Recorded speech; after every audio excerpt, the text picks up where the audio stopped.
નમસ્કાર ગુજરાતવાસીઓ, ફરીથી આંબાલાલ પટેલે કરી દીધી છે આગાહી વરસાદની.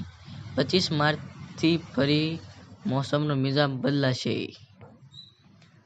વેસ્ટર્ન ડિસ્ટર્બન્સ અને સાયક્લોનિક સર્ક્યુલેશન સક્રિય થતાં ગુજરાતના હવામાન નાટ્યાત્મક પલટો જોવા મળી રહ્યો છે. છેલ્લા 2 દિવસથી ગુજરાતમાં વરસાદી માહોલ છવાયો છે અને કેટલાક ભાગોમાંથી ચોમાસામાં પડે તેવો વરસાદ વરસ્યો છે.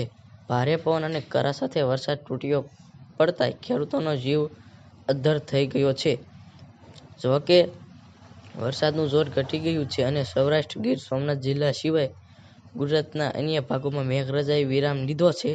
એવામાં જાણીતા હવામાન નિષ્ણાત આંબાલાલ પટેલ દ્વારા આગામી દિવસોમાં પણ એક પછી એક સિસ્ટમો આવવાના કારણે હવામાન પલટો આવવાના સંકેત આપવામાં આવ્યા છે.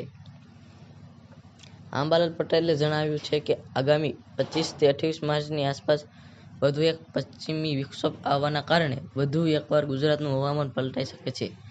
એપ્રિલ મહિનાના બીજા સપ્તાહ એટલે કે 10 થી 20 એપ્રિલ વચ્ચે પણ હવામાન પલટો આવવાની સાથે પ્રી મોન્સૂન એક્ટિવિટી શરૂ થશે. એટલે કે એપ્રિલ મહિનામાં પ્રી મોન્સૂન એક્ટિવિટીનો વરસાદ આવવાની શક્યતા છે. આગામી 20 એપ્રિલથી જૂનની શરૂઆત સુધી બંગાળનો ઉપસાગર સક્રિય રહેશે, જેના કારણે શક્તિશાળી વાવાઝોડા આવી શકે છે. જે બાદ 17 મેની આસપાસ અરબ સાગર પણ સક્રિય થશે.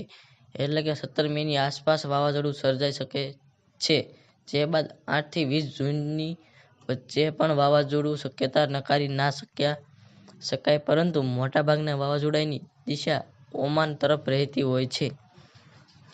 વધુમાં હવામાન નિષ્ણાતે જણાવ્યું, એપ્રિલ મહિનાના પ્રથમ સપ્તાહ સુધી મોટાભાગે 35 થી 39 ડિગ્રીની વચ્ચે તાપમાન રહી શકે છે. જોકે બીજા સપ્તાહ બાદ પુનઃ ગરમી શરૂ થઈ જશે, પરંતુ જો પ્રી મોન્સૂન એક્ટિવિટી શરૂ થાય તો એપ્રિલ મહિનામાં પણ હવામાન પલટો આવી શકે છે.